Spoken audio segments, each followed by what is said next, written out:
On a clear morning in August 1979, off the coast of County Sligo in Ireland, a 79-year-old man took his family out on a small fishing boat.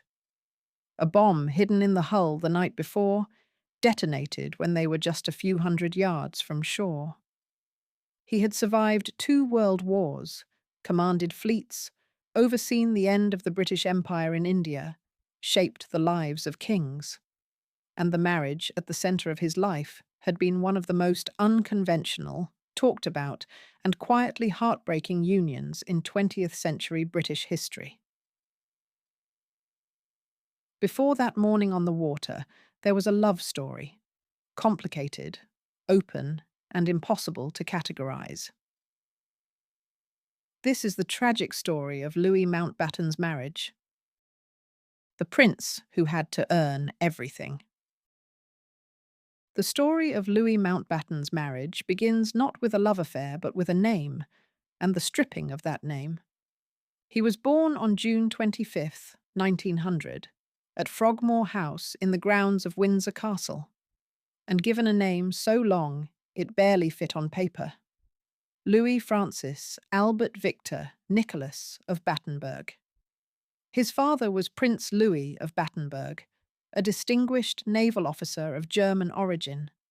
His mother was Princess Victoria of Hesse, a granddaughter of Queen Victoria. From the very first moment of his life, he was a member of the royal family by blood, great-grandson of Queen Victoria herself, and yet he occupied an unusual position within it. He was royal, but not quite central. Close to the throne, but not on the direct line of succession. He had the bloodline without the guaranteed future that came with it. The family called him Dickie. It was a nickname that stuck for life, an oddly ordinary name for someone born into such extraordinary circumstances. He grew up steeped in naval tradition and royal expectation, and the Navy was always going to be his path. He began his formal naval training at the Royal Naval College at Osborne on the Isle of Wight, following in his father's footsteps with an earnestness that people who knew him as a boy described as almost excessive. He was serious about his career, meticulous about his ambitions, and enormously proud of the family name he carried. Then, in 1914, the war came, and with it, a wave of anti-German feeling in Britain that swept through every institution, including the royal family. The Battenberg name, rooted in German aristocracy, became a liability almost overnight.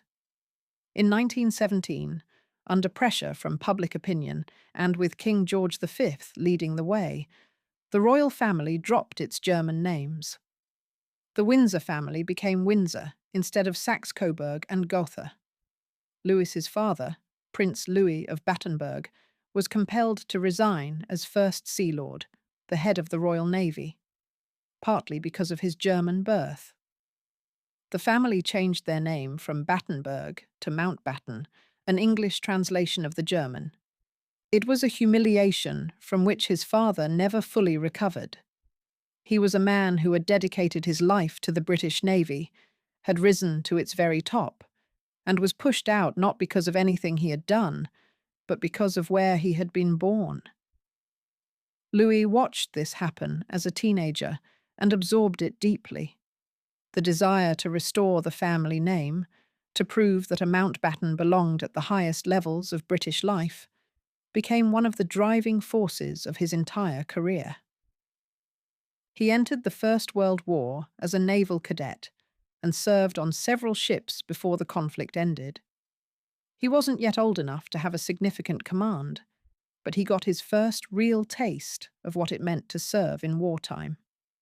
By the time the war ended, he was 18 years old, determined and ambitious, in a way that had very little modesty about it. People who encountered him early in his career noted that he talked about his future plans with a certainty that was either inspiring or deeply irritating, depending on who you asked. It was into this world, the post-war London of 1920, full of glamour and relief, and a determined refusal to think too hard about the generation that had just been lost. That Louis Mountbatten attended a ball at Claridge's Hotel and met a young woman who would change the entire direction of his life. The wealthiest woman in Britain. Her name was Edwina Cynthia Annette Ashley, and by the time she met Louis Mountbatten in October 1920, she was already one of the most talked about young women in London. She had been born on November 28, 1901, into a world of privilege, but also into a childhood marked by loss and distance. Her father was Colonel Wilfrid Ashley, a Conservative Member of Parliament, who was more interested in politics and his own affairs than in his daughters. Her mother died when Edwina was only 10 years old, and her father remarried with a speed that left his two daughters largely to fend for themselves emotionally.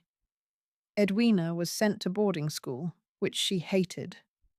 What saved her, and what shaped the particular quality of determination and restlessness that defined her entire adult life, was her relationship with her maternal grandfather.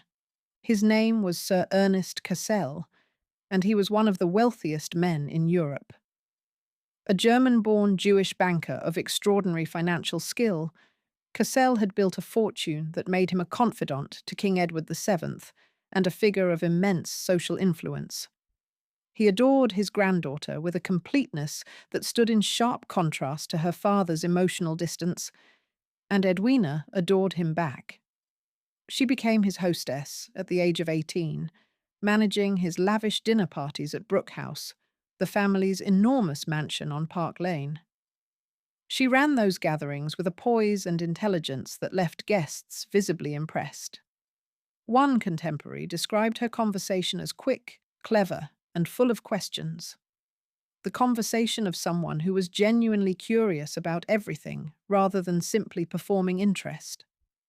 When Sir Ernest Cassell died in 1921, he left the vast majority of his estate to Edwina. The inheritance was staggering, valued at what would today be many tens of millions of pounds. She became, at the age of 19, arguably the wealthiest young woman in Britain. She had money, beauty, social confidence, and a freedom that most women of her era could barely imagine. Louis Mountbatten, by contrast, was a naval officer living on a naval officer's salary. He was charming and handsome, and unquestionably connected to royalty, but he had no fortune of his own. His family had status and history. What they lacked was money. When he met Edwina at Claridge's that October evening in 1920, the attraction was immediate and mutual, but the landscape between them was dramatically unequal in financial terms. They courted through the following months, and Louis proposed to Edwina in Delhi in early 1922 during a royal tour of India. She had just inherited Cassell's estate. He was 21 years old, she was 20. Their engagement was announced, and London society immediately recognised it as one of the most glittering matches of the decade. The royal prince and the heiress, brought together in circumstances that seemed almost designed to produce headlines. Their wedding took place on July 18, 1922, at St Margaret's, Westminster, the church that stands beside Westminster Abbey, and has been the setting for some of the most significant society weddings in British history. More than 8,000 people gathered outside. The Prince of Wales, the future King Edward VIII, served as Louis's best man. Queen Mary and the elderly Queen Alexandra both attended. Contemporary newspapers called it the wedding of the year, and for once the press was not exaggerating. As a spectacle of wealth, royalty, and youthful glamour, it was almost impossible to surpass. Their honeymoon was suitably extraordinary. They visited several European royal courts. They toured the United States. They went to Niagara Falls, which Edwina described with dry amusement as something all honeymooners did. While in California, they encountered Charlie Chaplin, who made a short private film featuring the two of them. a film that was never commercially released, but exists as a small, glittering footnote to one of the strangest and most consequential marriages of the 20th century. But the honeymoon had to end. And when it did, the shape of the life they were building together began to reveal its more complicated contours. Two people living separate lives. The early years of the Mountbatten marriage looked, from the outside, exactly as a marriage of their kind was supposed to look. They had two daughters, Patricia, born in 1924, and Pamela, born in 1929. They entertained lavishly, first at Brook House, Edwina's inheritance, where they hosted parties that were legendary in London social circles. They moved in royal circles. They travelled. They were, by any visible measure, one of the most enviable couples in Britain. Underneath, something was fracturing almost from the beginning. Louis threw himself into his naval career with an intensity that left little room for much else. He was not simply a man who enjoyed his work.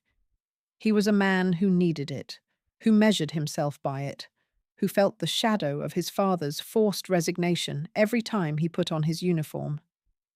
The Navy was where he was going to prove something. He was methodical, detail-obsessed, and demanding in ways that could tip from admirable into exhausting, depending on how close you were to it. His guests at dinner were reportedly expected to eat their strawberries in a particular way. His staff learned that he had specific systems for everything, and those systems were not optional. Edwina was his temperamental opposite in almost every direction. She was spontaneous, where he was methodical. She was moved by people and places and experiences in a way that he simply wasn't. The restlessness that had defined her since childhood, the refusal to be contained, to stay still, to accept the life that was handed to her rather than building her own, expressed itself in ways that the conventional structure of an early 20th century aristocratic marriage had no framework for. By 1925, only 3 years after the wedding, Louis discovered that Edwina had taken a lover. It was the first of many. Over the years that followed, the affairs became a known feature of the marriage. Known to Louis, known in certain circles, occasionally erupting into public scandal. Edwina's relationship with a black musician named Leslie Hutchinson, known professionally as Hutch, caused a particular sensation in a society that was deeply uncomfortable with interracial intimacy. A lawsuit filed by another woman over Edwina's involvement with her husband put Edwina's name in the papers in connection that required urgent management. Through it all, the Mountbatten marriage continued. The accommodation they reached was one that would be almost unthinkable in conventional terms, but was, for them, the only realistic path forward. By the late 1920s, it had become an arrangement. Edwina was free to pursue her relationships as long as she was reasonably discreet, and Louis would not make demands that she could not fulfill. In 1932, he began taking a mistress of his own, and Edwina, by various accounts, responded with a studied acceptance. She apparently invited one of his romantic interests to lunch. She had, in her own words, no objection. What made this possible, and what makes it interesting rather than simply sordid, was that underneath the arrangement, something genuine persisted. The two people who had walked into St. Margaret's in July 1922 continued to matter to each other in ways that neither of them could fully explain, and neither of them seemed able to walk away from. The affairs were real. So was the bond.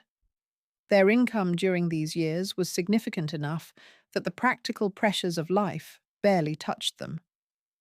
Before the Second World War, they had a combined pre-tax income of £113,000 per year, an almost incomprehensible sum for the era. And Louis later told their elder daughter Patricia that they sometimes struggled to find ways to spend even their after-tax income. They had homes. They had staff.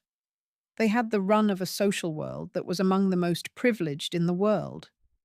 But money, it turned out, was not the thing that was going to define this marriage. The thing that was going to define it was about to arrive, in the form of a war. A war that changed everything. The Second World War did something to both of the Mountbattens that peacetime had not managed to do.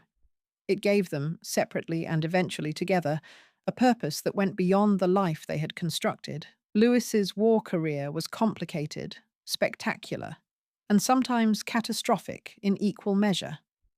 He commanded the destroyer HMS Kelly at the outbreak of war and led his flotilla into some of the most dangerous operations of the early conflict: the Norwegian campaign, the Atlantic, the Mediterranean. The Kelly was sunk during the Battle of Crete on May 23, 1941, and more than 100 of her crew died. Louis was pulled from the sea. The loss of the Kelly haunted him. The story of the ship was later immortalized in a 1942 British film called In Which We Serve, directed by Noel Coward, which drew heavily on Mountbatten's experiences. A piece of wartime mythology that cemented his reputation as a naval hero regardless of the outcome. His reputation within actual military circles was considerably more complicated. He was known, not always affectionately, as the Master of Disaster, a label attached to his tendency to end up in catastrophic situations. The Dieppe raid of August 1942, which he helped plan in his role as Chief of Combined Operations, resulted in the deaths of nearly 900 Canadian soldiers and the capture of nearly 2,000 more. It was one of the worst Allied operations of the war. Mountbatten spent years deflecting his share of responsibility for it. But Winston Churchill, whatever his private reservations, needed Mountbatten's particular combination of royal connections, energy, and media-friendly heroism. In 1943, Churchill appointed him Supreme Allied Commander, Southeast Asia Command. He oversaw the campaign to recapture Burma, Malaya, and Singapore from Japanese forces. A grinding, brutal campaign in a theatre that received far less press coverage than the war in Europe, but was no less costly in human terms.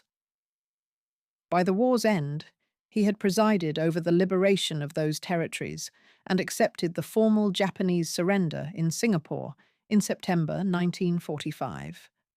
Meanwhile, Edwina's war was transforming her in ways that were, in the long view, at least as significant as anything Lewis accomplished on the battlefield. She threw herself into humanitarian and relief work with an energy that people who had known her only as a socialite found remarkable and disorienting. She worked with the Red Cross and St. John Ambulance Brigade, travelling to field hospitals, relief operations, and disaster zones, including some that were genuinely dangerous, with a physical and emotional stamina that exhausted people half her age. She visited hospitals in Burma. She travelled to parts of Asia where the conditions were desperate. She worked alongside people from entirely different backgrounds than her own, and discovered in that work a version of herself that the Brooke House dinner parties had never required. The war did not heal the fractures in the marriage, but it gave both of them a gravity that their pre-war lives had lacked. When the conflict ended in 1945, and the question of what came next arose, the answer arrived within a year. India, and the man who changed everything. In December 1946, Prime Minister Clement Attlee appointed Louis Mountbatten as the last Viceroy of India.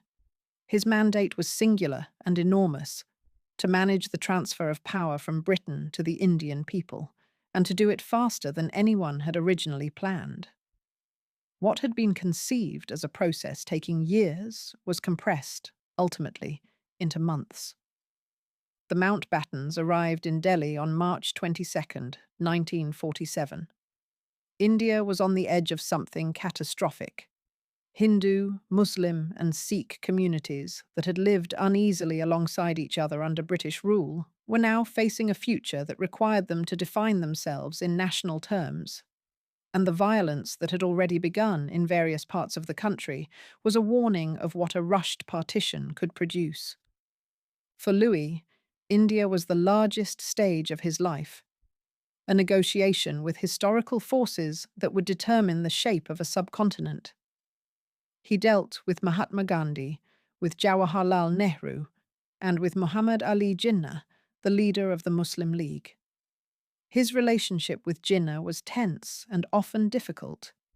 His relationship with Nehru was something else entirely. Warm, productive, and shaded by the fact that Nehru was developing a relationship with Edwina that would go on to be one of the most examined personal connections of the entire independence period. The circumstances of the first Edwina-Nehru meeting were almost cinematic. At a public rally in Singapore in 1946, before the Mountbattens had arrived in Delhi, a surge in the crowd knocked Edwina off her feet. Nehru and Louis both pushed through the press of people to help her. The three of them ended up having dinner together that evening and, by Mountbatten's own later account, talked about everything under the sun. It was the beginning of a connection between Nehru and Edwina that would grow, over the following months in Delhi, into something that was unmistakably profound. Nehru was 57 years old and had been a widower since 1936. His wife, Kamala, had died of tuberculosis after years of illness. He was brilliant, elegant, deeply read, and lonely in the particular way of a man who had spent decades in the service of a cause so large that his private life had been entirely subordinated to it.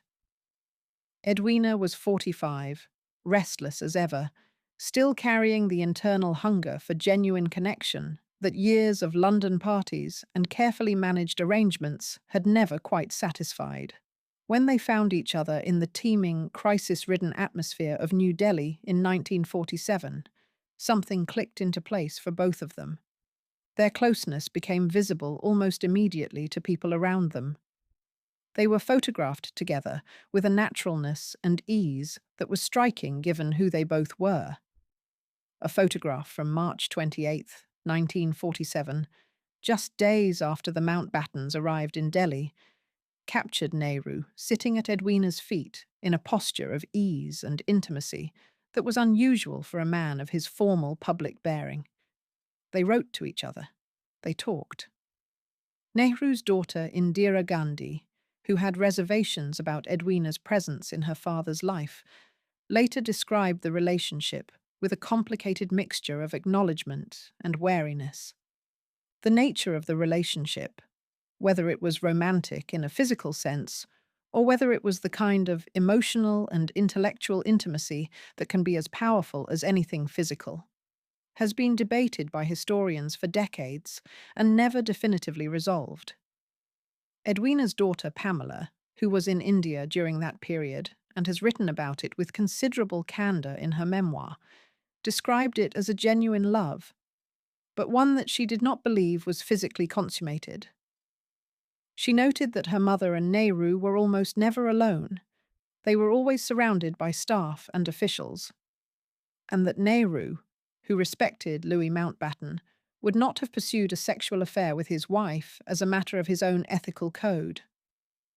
Others, including the biographer Andrew Loney, have drawn on a wider range of sources to suggest the relationship was more complete than that. The truth, as is often the case with the most interesting parts of history, probably belongs to a zone that recorded evidence alone cannot fully illuminate. What is documented is this. Edwina and Nehru exchanged letters from 1947 until her death in 1960.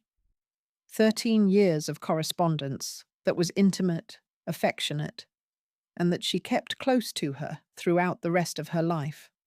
When she was briefly hospitalized in 1952 and feared she might not survive, she passed Nehru's letters to Louis for safekeeping, describing them as a mixture of his characteristic reflections and genuinely historic documents.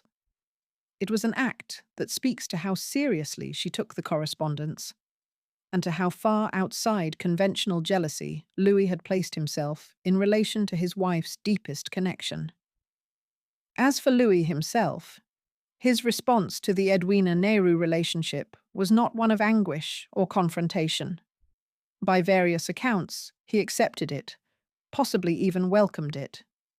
He had long since made peace with the shape of his marriage, and practically speaking, at one of the most delicate and dangerous moments in the history of the British Empire, having a close personal friendship between the vicereine and the man most likely to become India's first Prime Minister was not something a strategically minded man would quickly dismiss.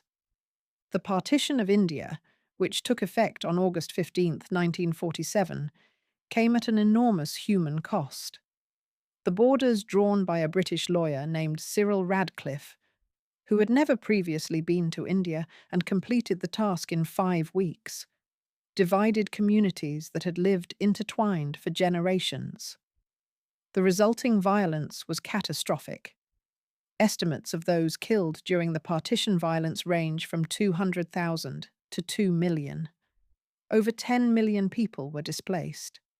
Edwina, in the immediate aftermath, threw herself into relief work with everything she had, travelling to refugee camps, mobilizing resources, doing the work on the ground that no amount of political negotiation could substitute for. She was widely praised for it, including by Indian leaders who had no particular reason to be generous toward anyone connected to the colonial administration. Louis and Edwina left India in June 1948, after Louis had served briefly as the country's first Governor-General following independence. The India chapter was over, but for Edwina, the connection it had produced, with the country and with Nehru, would not end for the rest of her life. The later years, and an arrangement that held. In the years following India, the Mountbattens returned to British life, carrying the weight and the glory of what they had been part of. Louis resumed his naval career, eventually rising to become First Sea Lord, the position from which his father had been forced out 30 years earlier. It was a restoration of sorts, and he felt it as one. He served as Chief of the Defence Staff until 1965, making him the longest-serving holder of that position in its history. He was, by the end of his active career, one of the most decorated and senior military figures in British life. He was also, by the accounts of almost everyone who worked closely with him, an extraordinarily difficult man to work for. The vanity that had been part of his character from youth had calcified into something harder. He planned his own funeral in advance, with a level of ceremonial detail that left the people helping him somewhat stunned. He kept meticulous records of his own achievements and made sure those records were accessible to biographers. He promoted his own legacy with a dedication that some found admirable and others found deeply unseemly. But the marriage, still the most discussed and least easily categorized aspect of his personal life, continued. Edwina's public life after India centered increasingly on humanitarian work. She became deeply involved with the St. John Ambulance Brigade, traveling constantly to inspect operations, to visit hospitals, to do the unglamorous hands-on work that had revealed itself as her genuine calling during the war. She was no longer the socialite who had scandalized London in the 1920s and 1930s. She had found, in the second half of her life, a seriousness and a purpose that the first half had never quite produced. Nehru visited Broadlands, the Mountbatten's estate in Hampshire, in the years after India. The letters continued.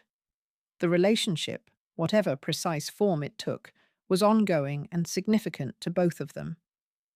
Edwina bought him small gifts when she travelled. He sent her things from India. They saw each other when his duties and her travels brought them to the same places.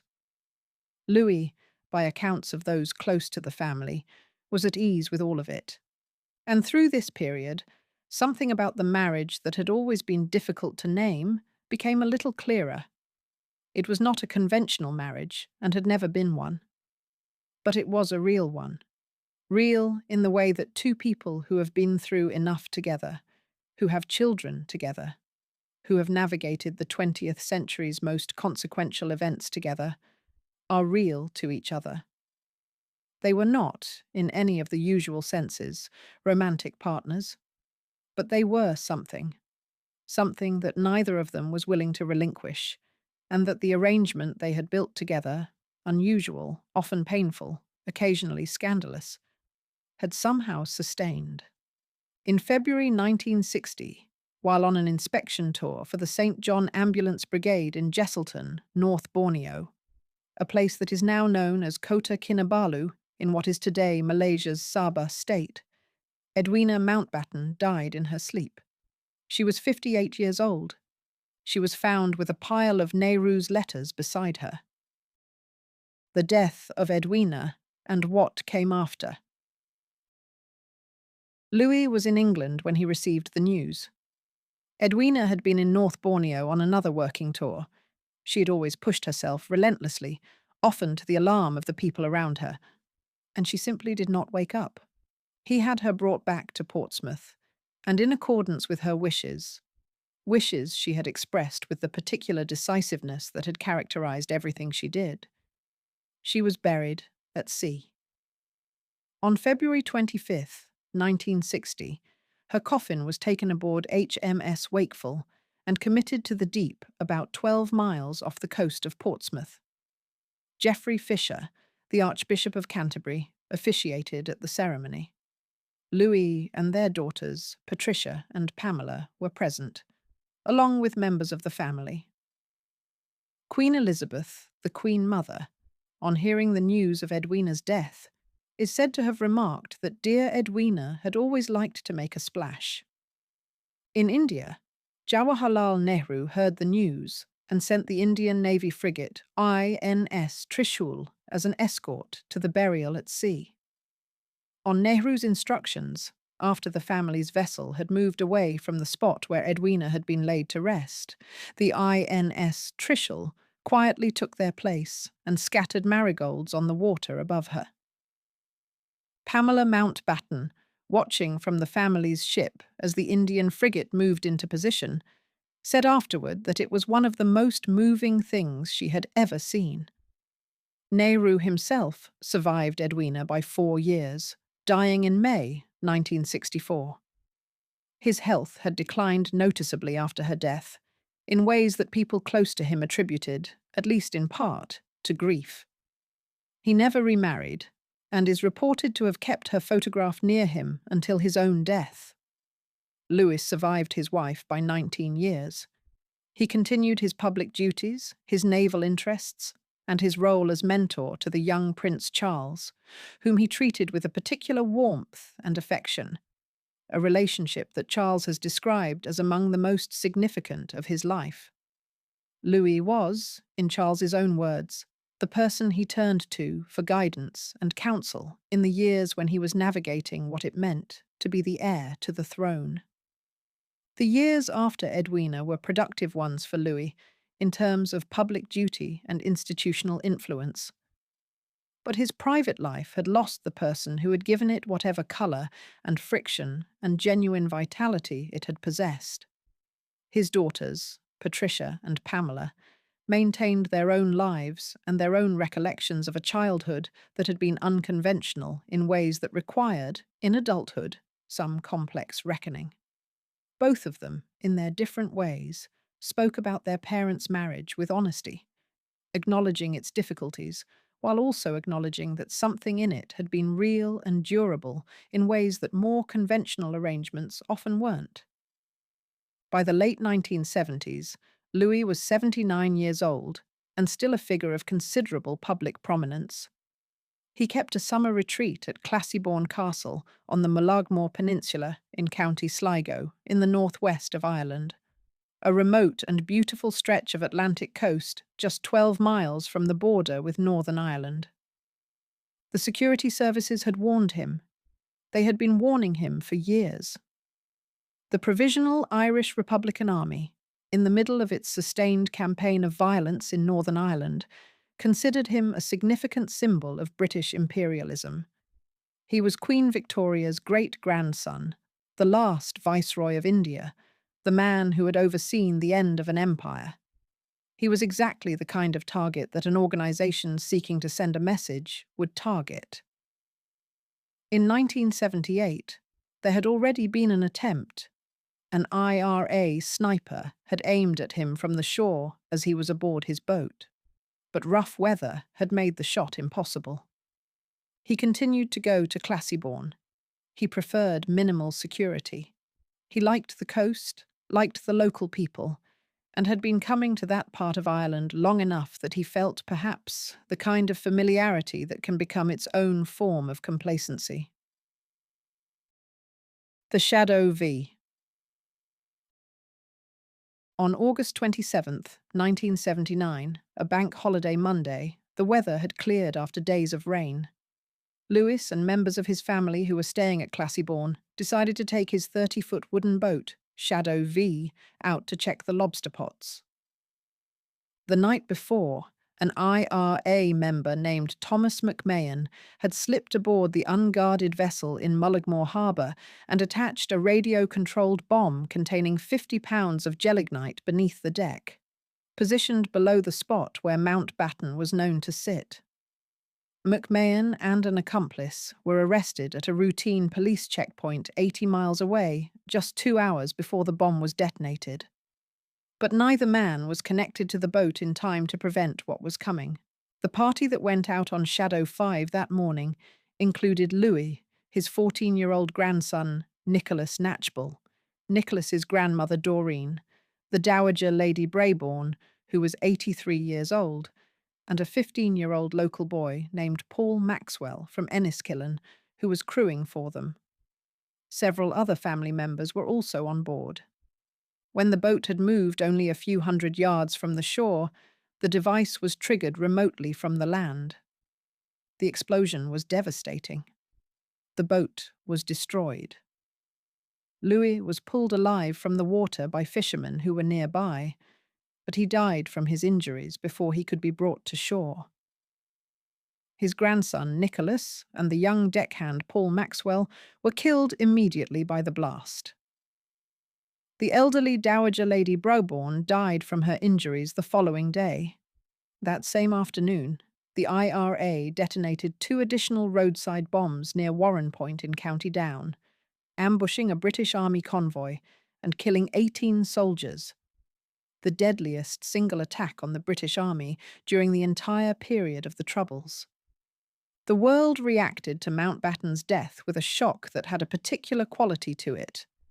The shock of something that felt simultaneously unthinkable and, in hindsight, foreseeable. Leaders across the world issued statements. In India, a week of national mourning was declared. In Burma, 3 days of mourning. American President Jimmy Carter expressed his profound sadness.